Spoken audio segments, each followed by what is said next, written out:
Cypress Financial Group presents the Retirement Roundtable Podcast with John Scallan. Get more at cypressfinancial.net. Now, let's get to the show. Now, John, as we slowly start to wrap up the month of April, it is Financial Literacy Month, and there's a powerful story from Dr. Bill Young, an ER doctor who hosts a podcast on financial independence. He talks about his own retirement wake-up call. So there was an age generational wake-up call where I turned 50 and I was like, wait a minute, nobody's coming to save me. I've got to take care of myself. Retirement is 10, 15 years away, and I don't even know what a net worth is. I don't know what our budget is. We don't have one. So all of a sudden, I was dealing with career burnout at the time that I found out that we were nowhere near where we needed to be with our money in order to exit a career that had become, in some ways, toxic for me. That feels like a gut punch, John. He's 50, burned out, wants to retire, but then realizes he has no idea where he stands financially. So somebody could be listening right now and they're in the exact same spot, starting later than they should have. What do you tell that person? Boy, Mark, I have not heard him before, Mr. Yount, but that is real truth, man. We see this. We do see this in our office. People, they call us up and say, hey, I'm way behind. What do we do? So, Mark, the first thing I tell them is you're not alone. This does happen more often than you think. Listen, people spend their 30s and 40s building careers, raising kids, putting out the fires that life inevitably throws at you. Then they hit 50, they take a breath and they say, wait, wow, I haven't saved enough. I don't even know how much I need. And that's when we see people really get, panic may be a strong word, but they really get concerned because now retirement isn't some far off thing. It's 10, maybe 15 years away, and they're wondering if they've already blown it. Is it too late? Like, do you find that some people have they blown it? Mark, I say absolutely not. I mean, the first thing we tell people in this situation is, look, you're behind, yes, but don't waste time now chasing miracle solutions. We talked about swinging for the fences last week, risky fixes. Let's talk about someone hypothetically from Covington. Maybe she's 52, just realized she's only got $200,000 saved. Listen, she wants to retire at 65, and that's 13 years away.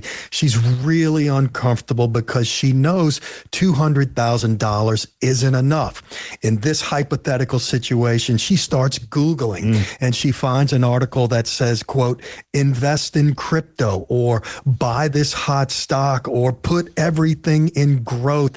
And Mark, she is tempted because it feels like that's the only way to catch up is to swing for the fence and hit a home run. God, as you're talking, in the back of my mind, I'm going, no, lady, hypothetical lady I've never met. Don't do that. What are you doing? No, that's not the way to go because, John, this is not what you recommend. No, absolutely not. Because when you're starting late, you can't afford to lose. If she puts that $200,000 into something risky and the market drops 30%, she's down over $100,000. And now she's not catching up. She's actually further behind. So here's what we recommend. We build a realistic plan. We figure out what does she actually need. Maybe she doesn't need $1 million.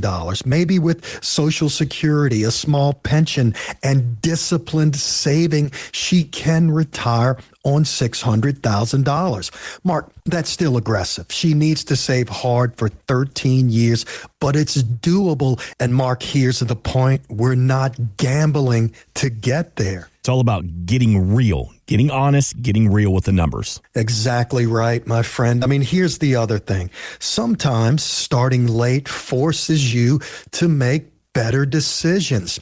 If she had started at 30 years old, she might have been a little sloppy with her money. But guess what? Now she's focused. She knows every dollar counts. She's not wasting money on things that she doesn't need. She starts maxing out her 401k. She's catching up with those extra contributions that you have access to after age 50.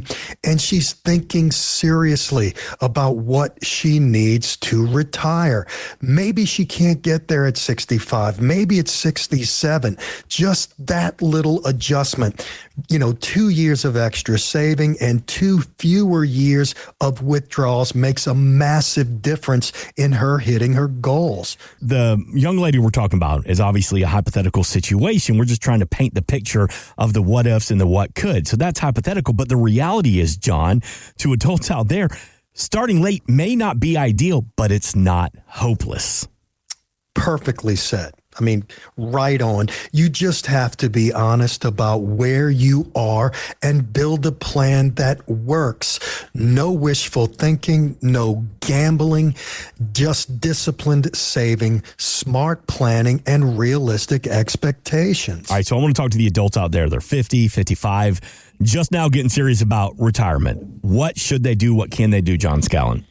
CypressFinancial.net. Get on our calendar. Let's meet in person here at our office, at your home, at your business. We can do a Zoom call. We can do a Teams call. You can always pick up the phone, 504-732-1001. Listen, when we connect, let's figure out actually where you stand. How much money have you saved? How much do you need? What's realistic? Can you retire at 65 or do you need a few more years?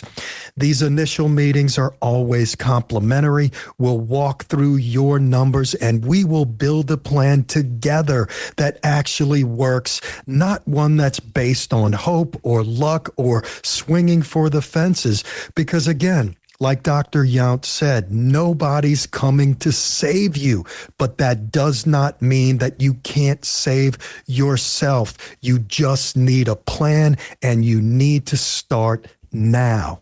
John, baseball is back, and in the Owens household every night, we can't start any new TV show or any movie or anything because inevitably I'm going to ignore it for the next 6 months because I'm watching baseball every night. So for you and your bride, are y'all watching anything? Are you streaming anything? Is there a show on right now that caught your attention? Mark, I'd like to tell you that I'm binge watching my favorite show. It's just, man, I've just never really got behind. Listen, I'll pop in on a couple of things that I've watched in the past. Yeah. I love to watch cooking shows. I'm always watching a little sports. I've been doing a little YouTube, listening to these really great, brilliant minds talk about AI and how it's going to affect us. That's been pretty fascinating. Elon Musk is saying we won't need money anymore. We're going to end up in the era of abundance. I haven't bought into that yet, but it's been a pretty nice transition from drama and all these streaming shows. Sounds like you went from drama to science fiction with that conversation from Elon. Close, man. Very close. Well, there's a show out there on Apple TV. It's called Shrinking. It stars Jason Segel, Harrison Ford, Gretchen, my bride. She's been trying to get started with this it's on its 3rd season for years now. And I'm like, oh yeah. And then we never do. However, this caught my eye. It just started its 3rd season. And in the premiere, Harrison Ford's character begins treatment for Parkinson's. And he's sitting next to somebody who actually lives with the disease. That's Michael J. Fox. What are you in for? Parkinson's. You? Just a haircut. I deserve more of a laugh than that. Sorry. Just going through it today. You look good. Your voice is firm. Makes you sound wise. Yeah, I am quite wise. How's your balance? Not bad. The stupid exercises help. I fall 3 times a day. I'm thinking of taking up stunt work.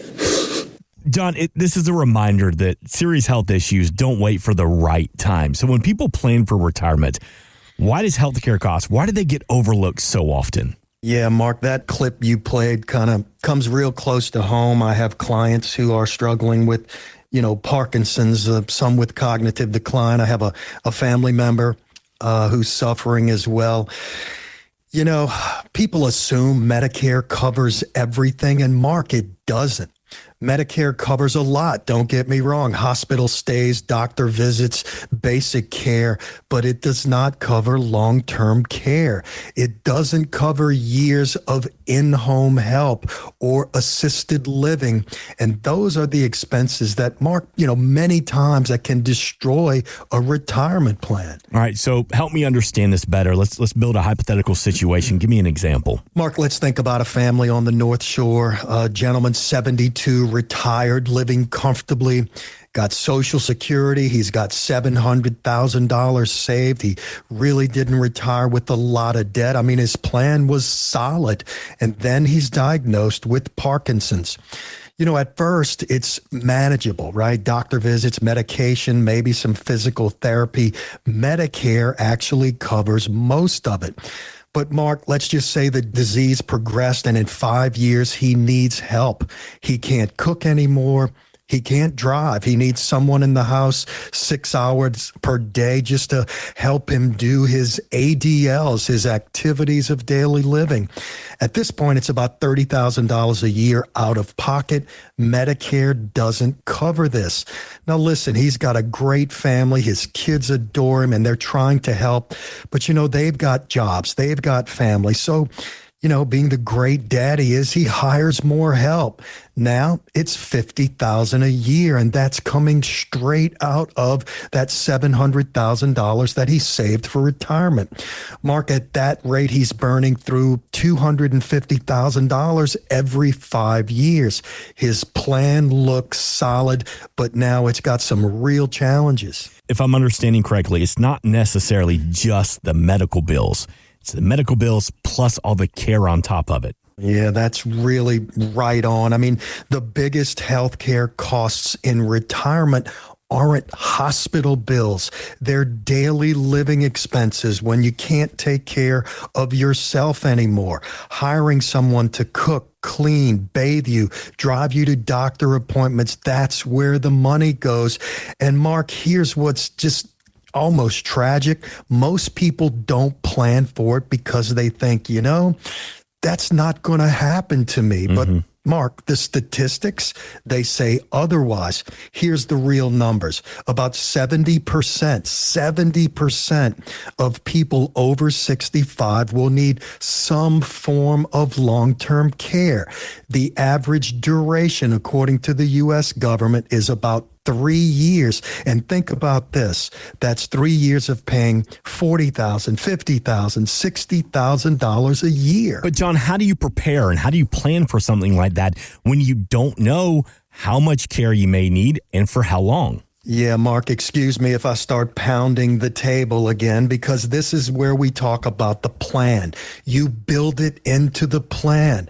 Step number 1, we stress test every retirement plan against healthcare shocks.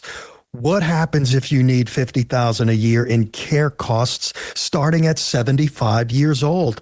Does your plan survive, or does your portfolio fail, meaning running out of money? If it doesn't, we need to plan and try to fix it now. Number 2, we look at long-term care solutions.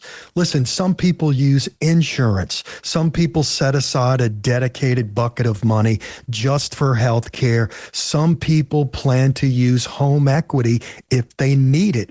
There's no one-size-fits-all answer, but you really need to have an answer to this scenario. Here's number 3. We build flexibility into the plan because healthcare needs change. Maybe you don't need help at 70, but you do when you're 80 years old. We make sure your plan can adapt without breaking the plan. Stress test your retirement plan, looking at long-term care solutions and building flexibility into the plan. So, John, it's not about necessarily predicting the future. It's about being ready for different scenarios. That's exactly correct. I mean, you can't know. No one can know if you're going to need long-term care, but you can make sure your plan doesn't fall to pieces if you do. So somebody's listening right now, John, they haven't really thought about healthcare costs beyond Medicare. What can they do? Are they too far behind? Are they late in the game? What say you? 504-732-1001. Let's have a conversation about what Medicare actually covers and what it doesn't. Let's have a conversation about stress testing your plan against these long-term care costs, and let's figure out if you need additional coverage or if your plan can actually handle it. Remember, these initial meetings, they're always complimentary. We will walk through scenarios and make sure you're not one healthcare crisis away from your plan falling apart. Because listen, like this scene with Michael J. Fox reminds us, serious health issues don't wait for the right time. And if your plan isn't ready, it could potentially cost you significant pain to your portfolio. Multiple locations of Cypress Financial in southern Louisiana, but also serving throughout the Gulf Coast. Where can we find you and the team? Yeah, locally, 3421 North Causeway Boulevard, almost across the street from Lakeside Mall, on the North Shore, just across the bridge on Florida Street in the Brownstone office complex. And remember, for those of you who may not be able to get to our office, or if you'd prefer a phone consultation, we can do Zoom, we can do Teams, we can meet you at your business, at your office, at your home. Let's take the time, and at the very least, let's have a conversation.